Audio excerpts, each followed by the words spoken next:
آج 9 رجب دوسرے منگل کا نہایت مبارک اور فضیلت کا دن آ چکا ہے۔ اگر آپ اللہ کے فضل سے ملنے والے بے پناہ دولت کو سنبھالنے کا حوصلہ رکھتے ہیں تو آج کا یہ وظیفہ ہرگز مت چھوڑے گا، کیونکہ اس کی بابرکت رزق دولت 7 نسلوں تک ختم نہیں ہوگی۔ بے شک پڑھ کر دیکھ لو۔ بسم اللہ الرحمن الرحیم۔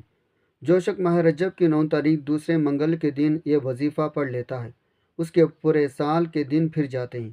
یہ وظیفہ نصیبوں کو کھول دیتا ہے۔ یہ مال دولت کا بہت ہی خاص وظیفہ ہے۔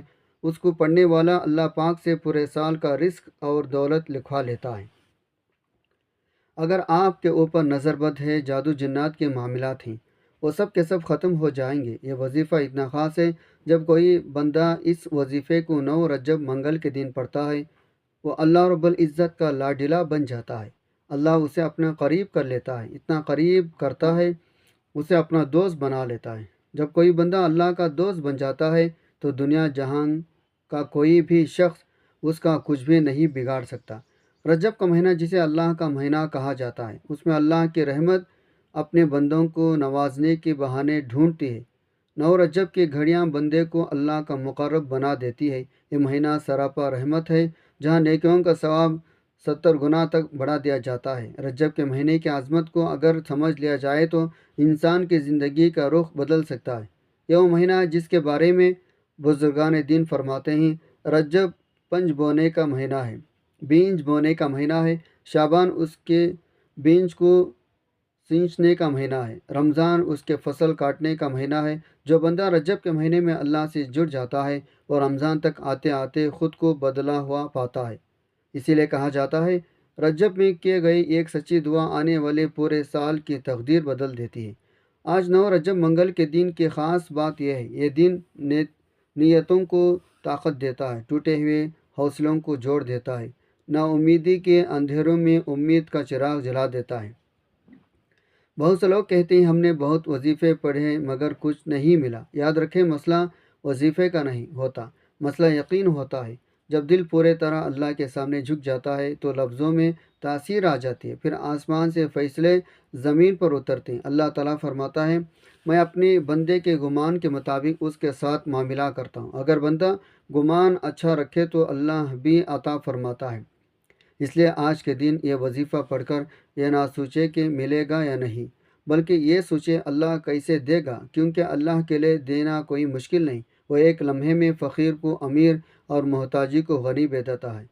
شرط صرف یہ ہے بندہ صبر کرے، شکر کرے، حرام سے بچے۔ یاد رکھے، جو رزق اللہ دیتا ہے اس میں سکون ہوتا ہے، جو عزت اللہ دیتا ہے اس میں وقار ہوتا ہے، جو کامیابی اللہ دیتا ہے اس میں برکت ہوتی ہے۔ اس لیے آج اس بابرکت دن ہاتھ اٹھا کر دعا ضرور مانگے، یا اللہ ہمیں وہ رزق عطا فرما جو ہمیں تجھ سے غافل نہ کرے، ہمیں وہ دولت دے جو ہمیں تیرے قریب کر دے، ہمیں وہ آسانیاں عطا فرما جن کے بعد ناشکری نہ ہو، ہمارے آنے والی نسلوں کو بھی حلال پاکیزہ بابرکت رزق عطا فرما۔ آخر میں اپنے تمام مرحومین کے لیے ایصال ثواب کرے، کیونکہ جو بندہ دوسروں کے لیے دعا کرتا ہے فرشتے اس کے لیے وہی دعا کرتے ہیں۔ اللہ تعالیٰ ہمیں ماہ رجب کی قدر کرنے والا بنا دے، ہمیں ان لوگوں میں شامل فرما جن کے نصیب کھل جاتے ہیں، جن کی زندگیاں سنور جاتی ہے۔ آمین یا رب العالمین۔ وقت کی نزاکت کو مد نظر رکھتے ہوئے آئیے آج کی اس بابرکت عمل کے طرف چلتے ہیں، لیکن اس سے پہلے آپ سے گزارش ہے، اگر آپ اس چینل پر نئے ہیں اور آپ نے ابھی تک اس چینل کو سبسکرائب نہیں کیا تو خدا را اس چینل کو بھی سبسکرائب کر لیں۔ اب عمل کیا ہے؟ آج 9 رجب دوسرے منگل کے دن کسی بھی نماز کے بعد موضوع مسئلے پر بیٹھ کر چلتے پھرتے آپ نے سب سے پہلے نبی کریم صلی اللہ علیہ وسلم کے ذات مبارکہ پر 3 بار درود پاک پڑھنا ہے۔ درود پاک آپ کون سا بھی پڑھ سکتے ہیں، آپ مختصر آسان سا درود صلی اللہ علیہ وآلہ آلہ وسلم پڑھ لیں، یا صلی اللہ علی محمد پڑھ لیں۔ بہتر ہے آپ نماز علی درود ابراہیمی پڑھ لیں، کیونکہ درود ابراہیمی کی فضیلت برکت سب سے زیادہ ہے۔ یہ وہ درود ہے جو سب سے زیادہ افضل درود ہے۔ اس درود کا رتبہ بہت زیادہ ہے۔ روایت میں آیا ہے، حضور پاک صلی اللہ علیہ وسلم بھی تمام درودوں میں درود ابراہیمی کو ہی سب سے زیادہ پسند کرتے تھے، سب سے زیادہ محبوب رکھتے تھے۔ آپ نے کوشش کرنی ہے درود ابراہیمی پڑھیں، ایک بار وصول برکت ثواب کی نیت سے ایک بار میرے ساتھ بھی پڑھے گا۔ اللہم صلی علی محمد وعلی آل محمد کما صلیت علی ابراہیم وعلی آل ابراہیم انکا حمید مجید اللہم بارک علی محمد وعلی آل محمد کما بارکت علی ابراہیم وعلی آل ابراہیم انکا حمید مجید۔ 3 بار درود و پڑھنے کے بعد آپ نے سب سے پہلے اپنے خاص مقصد کی نیت کرنی ہے۔ آپ کے اوپر قرضہ ہے، آپ قرض سے نجات چاہتے ہیں، آپ کرائے کے مکان میں رہتے ہیں، اپنا ذاتی گھر خریدنا چاہتے ہیں، آپ کی اولاد آپ کا کہا نہیں مانتی، نافرمان اولاد کے لیے پڑھ لو، میاں بیوی میں محبت کی کمی ہے، تڑپنے والی محبت چاہتے ہیں، اس کے لیے پڑھ لو، من پسند نوکری، من پسند شادی کے لیے پڑھ لو، آپ کو کوئی بڑی رقم چاہیے، اس کے لیے پڑھ لو، کوئی بھی آپ کی خواہش ہے جو آج تک پوری نہیں ہو سکی، اس کے لیے پڑھ لو۔ اپنے خاص مقصد کی نیت کرتے ساتھ ہی فوری طور پر آپ نے ایک بار اعوذ باللہ من الشیطان الرجیم بسم اللہ الرحمن الرحیم پڑھ کر وظیفے کا آغاز کرنا ہے۔ یاد رکھے گا تو جس کام کے شروع میں توس تسمیہ پڑھ لیا جاتا ہے اس میں خیر ہوتی ہے، اس میں سلامتی ہوتی ہے، اس میں برکت ہوتی ہے۔ جب آپ نے اپنے خاص مقصد کی نیت کر لی، توس تسمیہ پڑھ لیا، اب آپ نے اپنے آنکھوں کو بند کرنا ہے۔ آنکھوں کو بند کر کے یوں محسوس کیجیے گا دنیا جہان سے آپ کا تعلق ختم، یوں محسوس کیجیے گا آپ اس وظیفے کو روضہ رسول کے جالیوں کے قریب بیٹھ کر پڑھ رہے ہیں۔ سب سے پہلے نمبر پر جو وظیفہ آپ نے پڑھنا ہے وہ وظیفہ یا سلام کا وظیفہ ہے۔ یا سلام کا مطلب ہے اے سلامتی عطا کرنے والی ذات۔ السلام پر ایمان لانے کا مطلب یہ ہے انسان خود بھی دوسروں کے لیے سلامتی کا باعث بنے۔ نبی کریم صلی اللہ علیہ وسلم نے فرمایا مسلمان وہ ہے جس کے زبان اور ہاتھ سے دوسرے مسلمان محفوظ رہے۔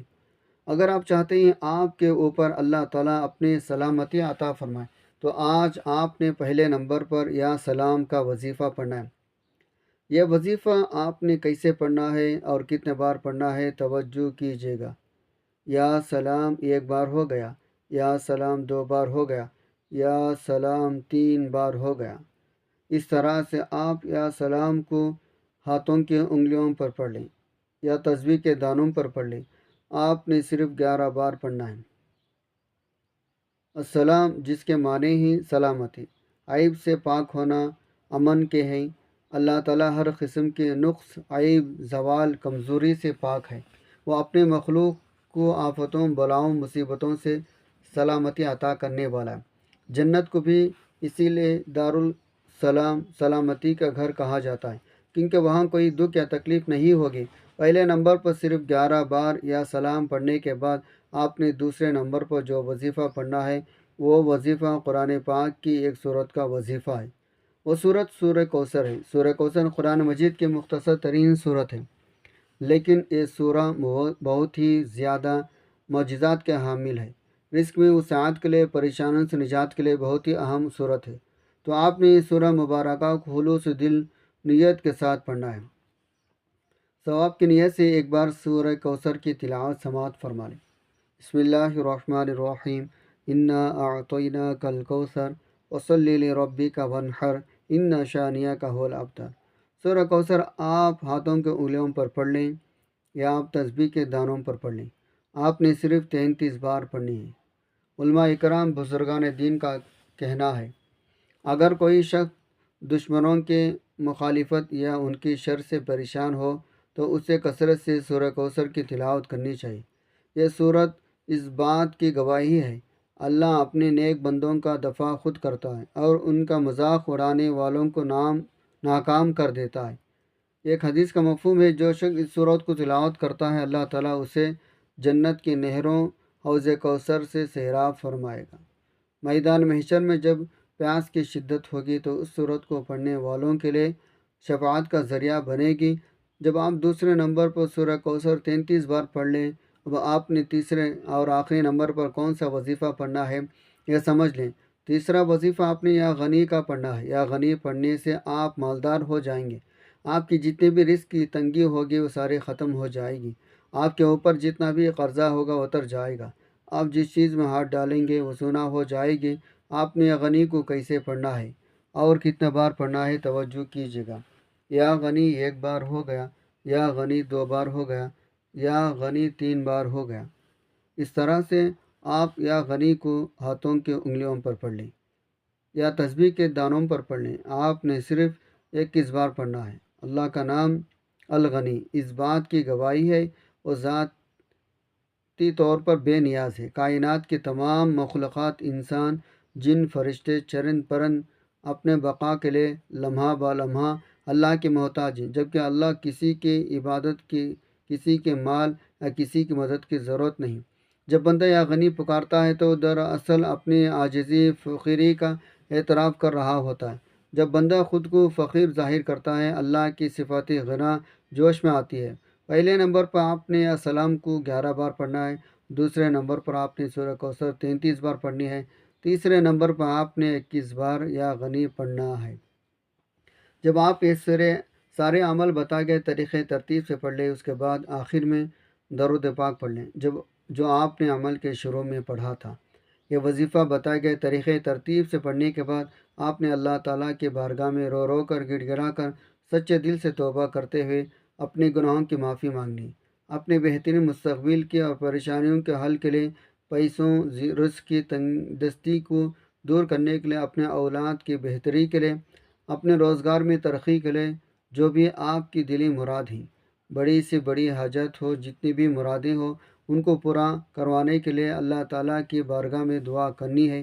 انشاءاللہ اللہ تعالیٰ آپ کے تمام حاجات، تمام مرادیں غیب سے پوری ہو جائے گی۔ دعا ہے، رب کریم میرا سنانا، آپ کا سننا اپنے پاک بارگاہ الہی میں قبول منظور فرمائے، آمین ثم آمین۔ محترم ناظرین، اپنے رزق میں برکت، وسعت، کشادگی کے لیے اللہ تعالیٰ کے 99 ناموں میں سے کوئی ایک نام کمنٹ باکس میں لکھ کر ضرور شیئر کریں۔ اللہ تعالیٰ ہم سب کا حامی و ناصر ہو، آمین۔ السلام علیکم ورحمۃ اللہ وبرکاتہ۔